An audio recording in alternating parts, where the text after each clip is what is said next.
Je vous propose donc un exercice de travail avec ces émotions douloureuses, dont voici les bases. Alors on va le faire ensemble. Donc vous vous installez dans la posture la plus agréable et confortable pour vous.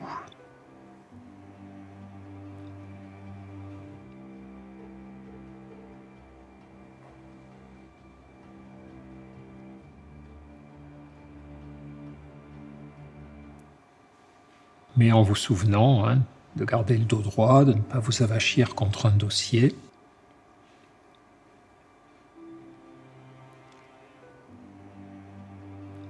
Les épaules ouvertes.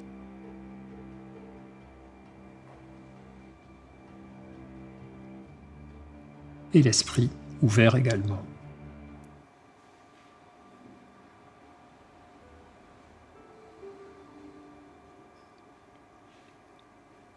La première chose à faire lorsqu'on est confronté à une émotion douloureuse,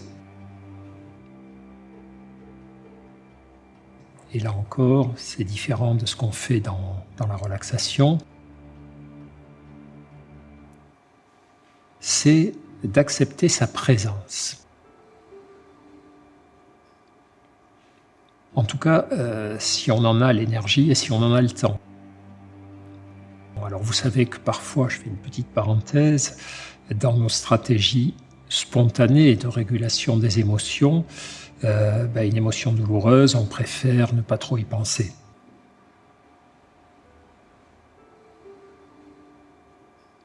On préfère se changer les idées, parler avec des amis, regarder une série télé, faire un jeu vidéo.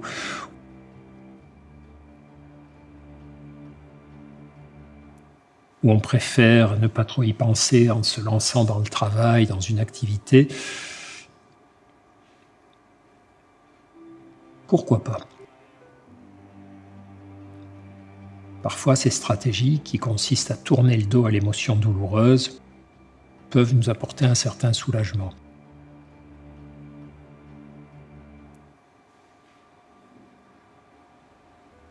Dans la méditation, on est dans une autre logique.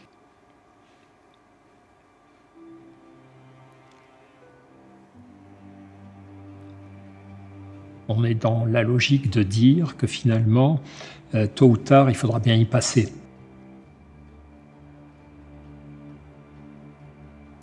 Qu'elle reviendra, qu'elle se remanifestera et que donc, dès qu'on a un peu de temps et d'énergie, c'est mieux de travailler sur cette émotion plutôt que de systématiquement lui tourner le dos.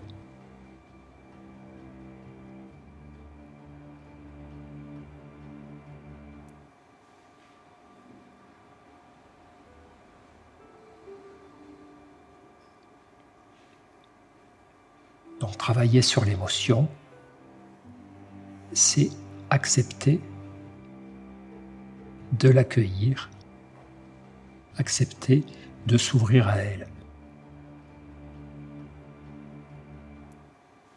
Même si c'est une émotion désagréable.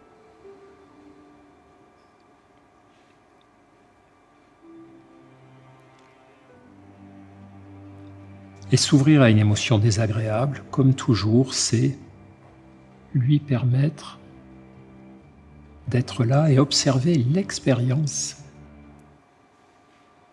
de cette émotion désagréable.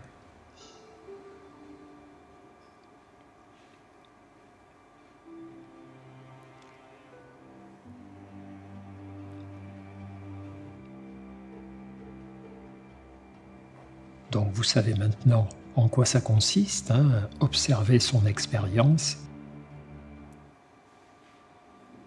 à l'instant, dans l'instant présent, se relier à son souffle,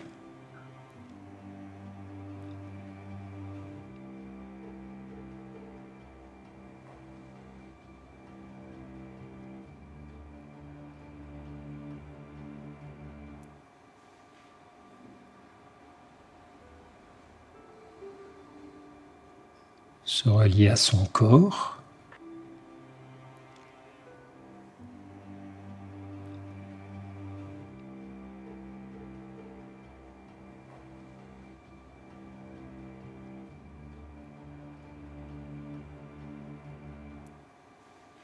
Observez dans quel état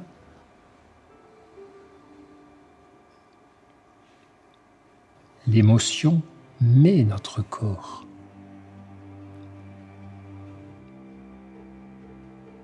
Puisqu'une émotion, c'est vraiment une réaction qui va s'inscrire dans le corps. Donc on peut par exemple essayer de voir à quel endroit l'émotion douloureuse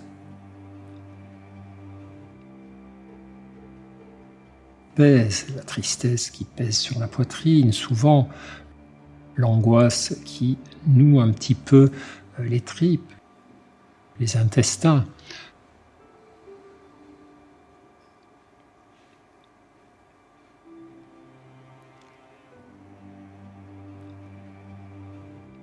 La colère qui serre le cœur ou qui fait serrer les mâchoires.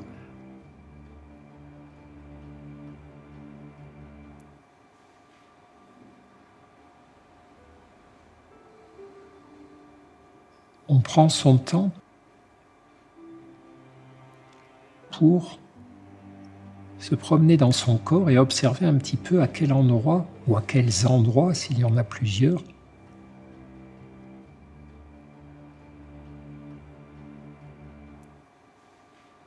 l'émotion se manifeste.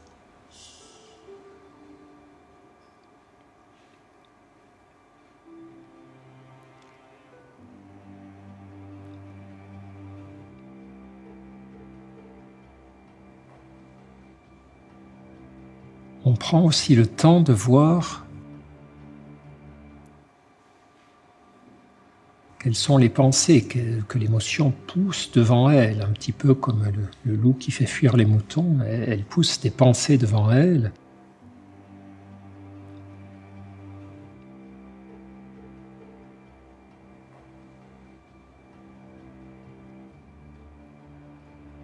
Et ce sont souvent des pensées tournées vers le problème qui a déclenché l'émotion, c'est-à-dire des pensées d'angoisse, des pensées de colère, des pensées de découragement.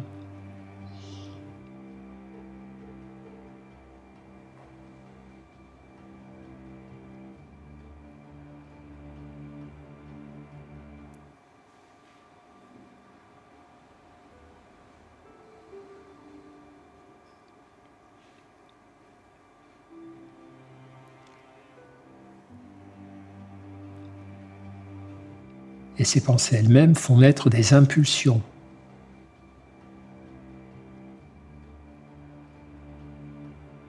Dans chaque émotion,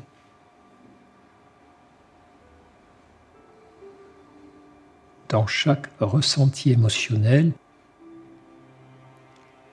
il y a ce qu'on appelle des programmes d'action, c'est-à-dire des impulsions à faire quelque chose.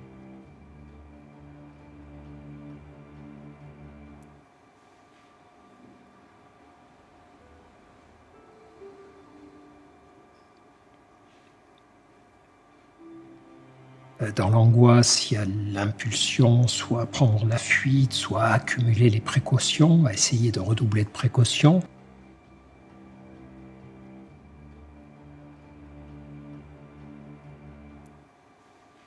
Dans la colère, l'impulsion de l'agression, évidemment, verbale ou physique.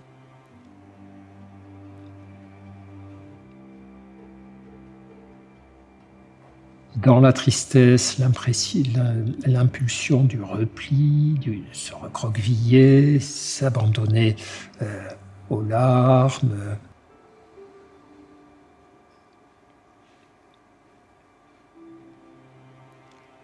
au désespoir parfois.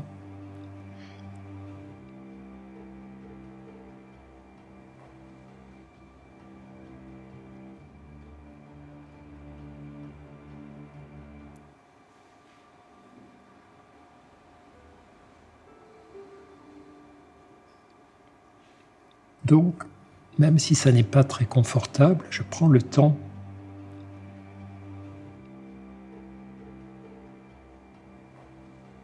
d'observer toutes ces manifestations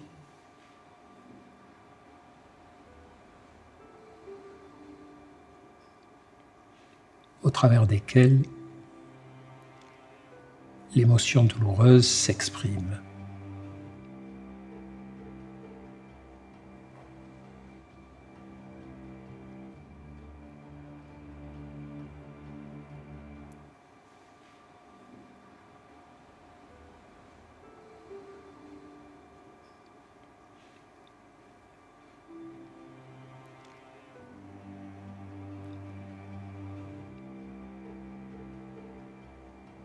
Puis je peux entamer tranquillement, doucement,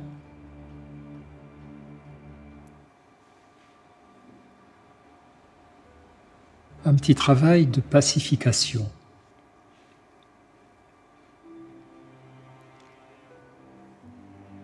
D'abord en restant avec cette émotion et en respirant.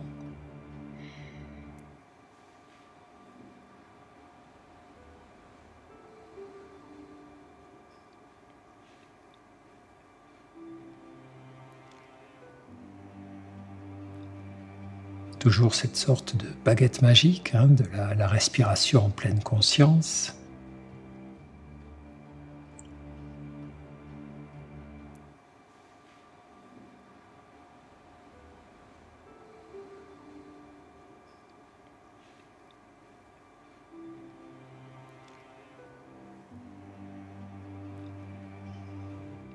Ce qui est très important également,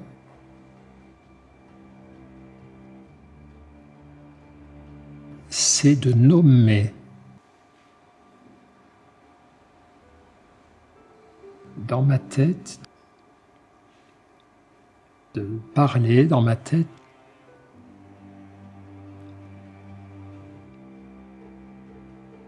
de nommer l'émotion et le scénario de l'émotion.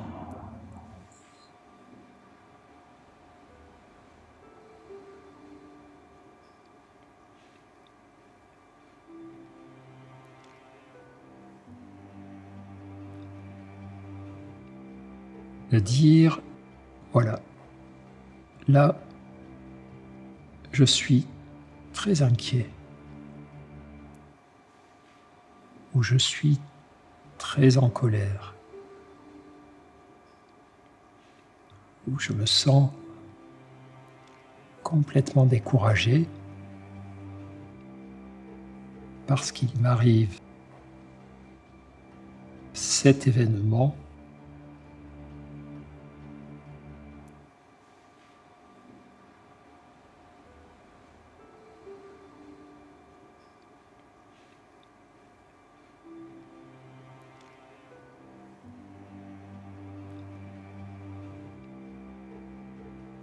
et je me dis que. On a beaucoup d'études qui montrent que le fait de mettre des mots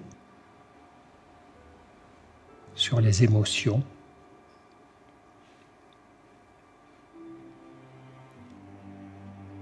et même parfois de les écrire, ça va exercer, ça paraît très étonnant parce qu'on ne trouve pas de solution pour autant, mais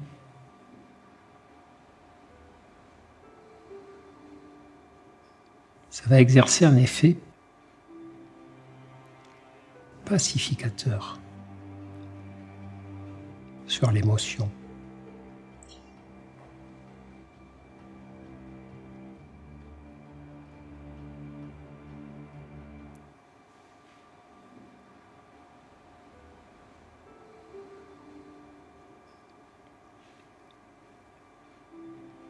Et l'idée de cet effet pacificateur, c'est pas d'empêcher l'émotion, c'est pas de l'éteindre,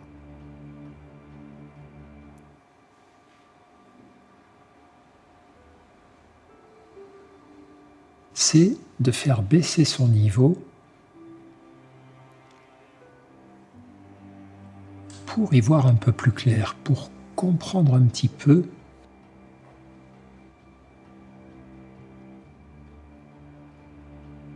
ce qu'il y aurait d'intéressant à faire.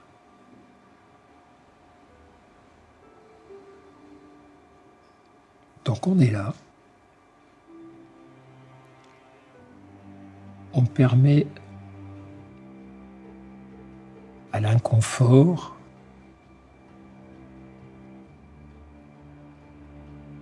à la douleur de l'émotion d'être là.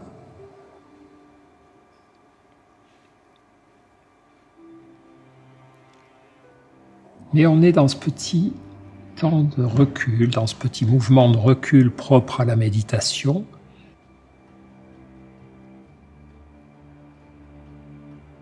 C'est-à-dire on observe, on ressent.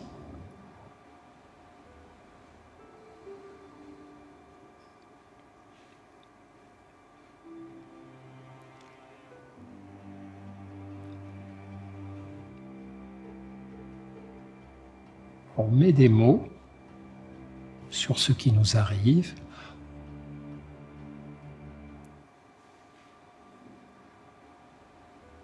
On continue de respirer et même on va faire encore un petit peu mieux, c'est-à-dire on va utiliser notre respiration pour se promener dans notre corps.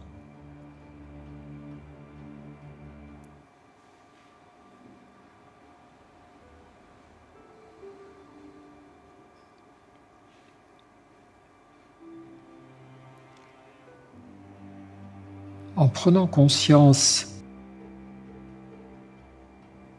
de la manière dont l'émotion s'exprime dans le corps,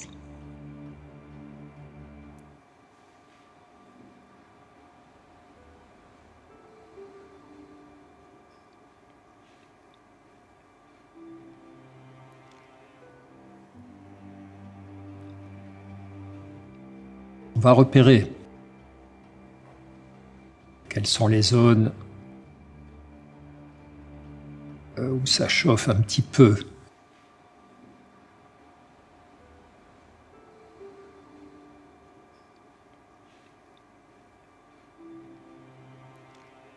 La gorge nouée,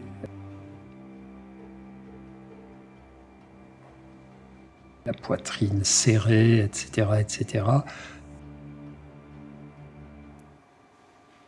Tension dans les muscles de la nuque.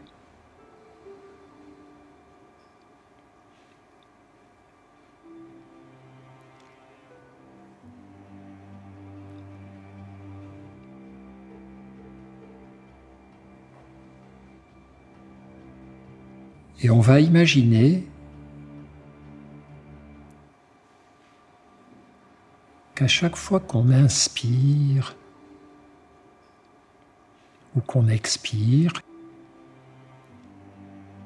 qu'à chaque mouvement respiratoire,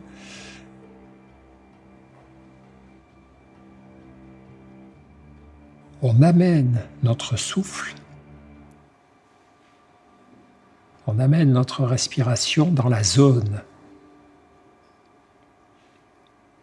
où il y a des tensions, la zone où il y a des nœuds, la zone contractée, douloureuse.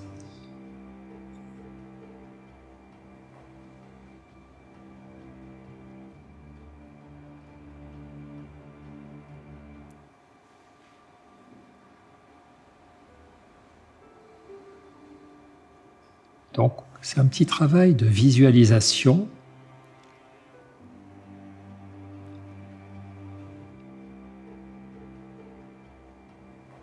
où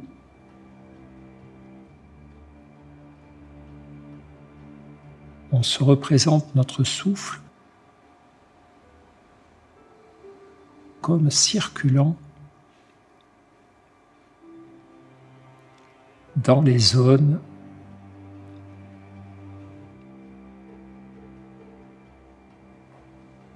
où il y a de l'inconfort, de la douleur ou de la tension.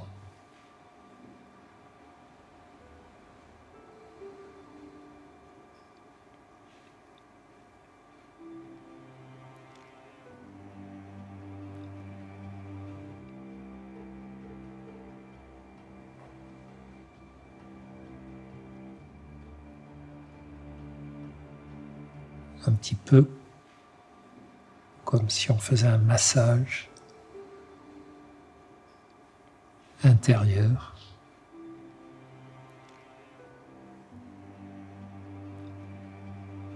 dans notre corps.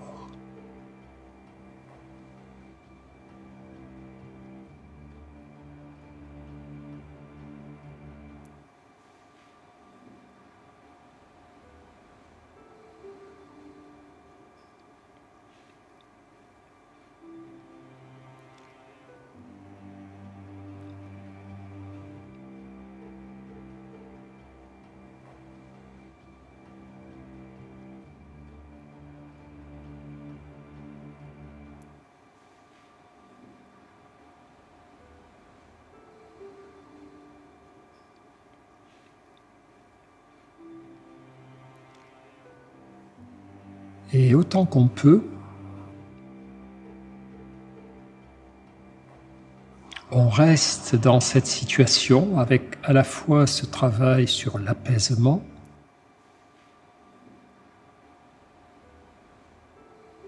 physique,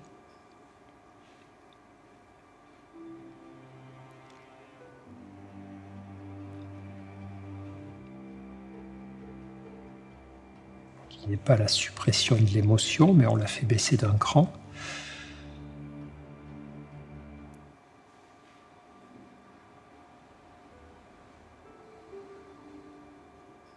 Et le discernement. On nomme l'émotion.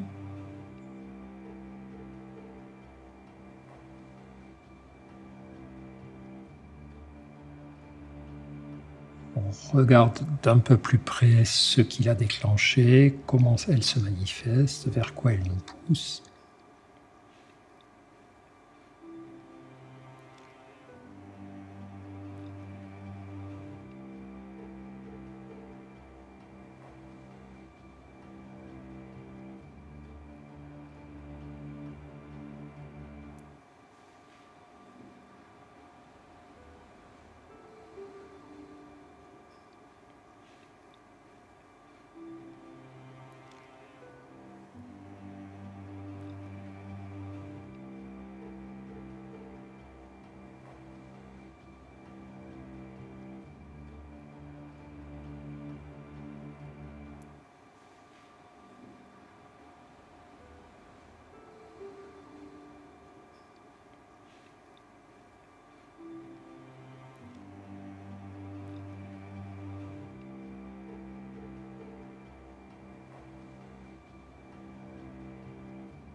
Et puis, quand on aura terminé ce temps d'exercice, alors parfois, on va mettre 10, 15 minutes avant de sentir que les choses sont revenues à un niveau plus acceptable.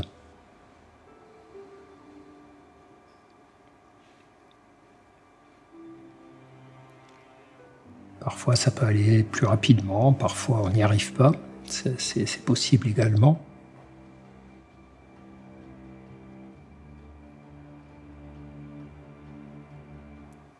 Et là, on peut reprendre le cours de nos activités. On aura fait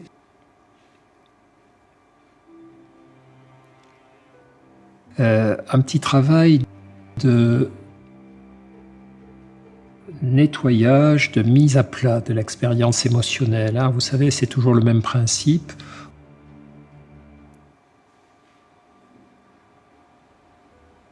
On est écrasé par un gros bloc d'émotions.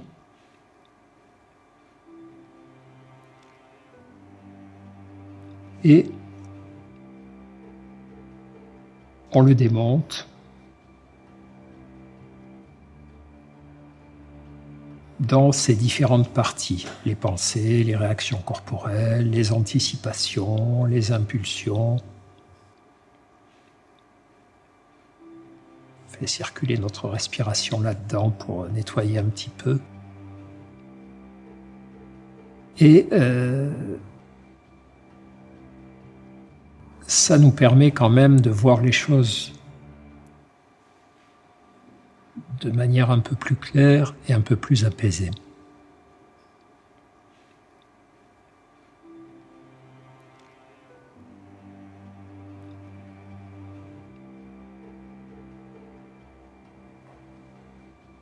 Alors,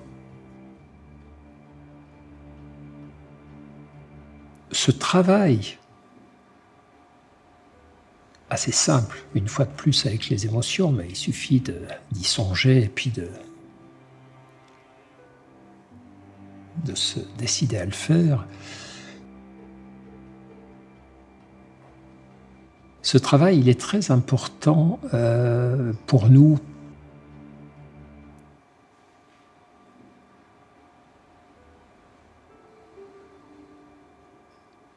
Et pour vous recommander éventuellement de pratiquer des petits exercices à ce propos durant les jours qui vont suivre.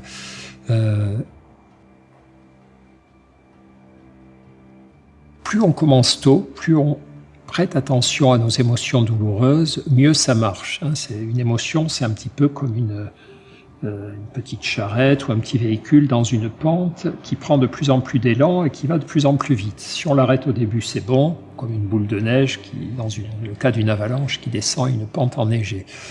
On peut l'arrêter facilement au début, à la fin, c'est quasiment impossible. Donc, ce qui est recommandé dans ces programmes de méditation, comme celui que vous êtes en train de suivre, c'est de s'entraîner à repérer les moments où ça démarre, où on commence à s'agacer un petit peu, ou à s'attrister un petit peu, à s'inquiéter un petit peu. Par exemple, vous avez eu un coup de téléphone avec quelqu'un, puis ça s'est mal passé, c'était un proche ou un collègue, et vous êtes un peu embrouillé, donc vous raccrochez, vous êtes très en colère. Donc là, vous avez le choix entre continuer comme si de rien n'était, vous remettre au travail, en essayant d'écraser la colère, de penser à autre chose, soit de vous dire, ben non, là, il y a un truc qui ne va pas, je sens qu'il y a cette colère en moi. Vous arrêtez, faire ce qu'on vient de voir ensemble, accepter que l'émotion soit là, observer de quelle manière elle est en train d'habiter à l'intérieur de vous influencer. Quelle est votre expérience de cette émotion? La nommer, respirer, explorer un petit peu votre corps, voir si vous pouvez le détendre, etc., etc. Ça, vous pouvez faire ça en quelques minutes, si ce n'est pas un truc trop violent, trop fort. Vous avez des fortes chances qu'après l'exercice, votre émotion soit quand même un peu moins intense, que votre état soit un peu moins prêt à vous pousser à faire des bêtises, et que votre esprit soit un peu plus disponible. Et en fait, vous savez, on compare ça souvent à la désinfection d'une plaie. Si un enfant tombe et s'écorche le genou, eh bien, il y a une plaie avec des petits graviers, des brins d'herbe, je ne sais quoi. Donc, on va soigner cette plaie. On va passer à l'eau tiède, on va la désinfecter, on va lui mettre un pansement, on va consoler l'enfant, évidemment. Eh bien, c'est la même chose avec nos plaies émotionnelles. Chaque fois qu'on est en conflit avec quelqu'un, chaque fois qu'on est en échec, chaque fois que quelque chose nous rend triste, c'est une blessure émotionnelle. Donc, le fait de pratiquer un exercice de méditation sur cette blessure joue le même rôle que le fait de désinfecter et de soigner l'écorchure du genou. Ça ne va pas empêcher la blessure d'exister, mais ça va empêcher qu'elle se surinfecte. Et dans le cas des blessures émotionnelles, la surinfection, ce sont y repenser tout le temps, être perturbé par ce qui s'est passé, au lieu d'avoir fait le travail de s'y intéresser et de nettoyer un peu, en quelque sorte, la plaie.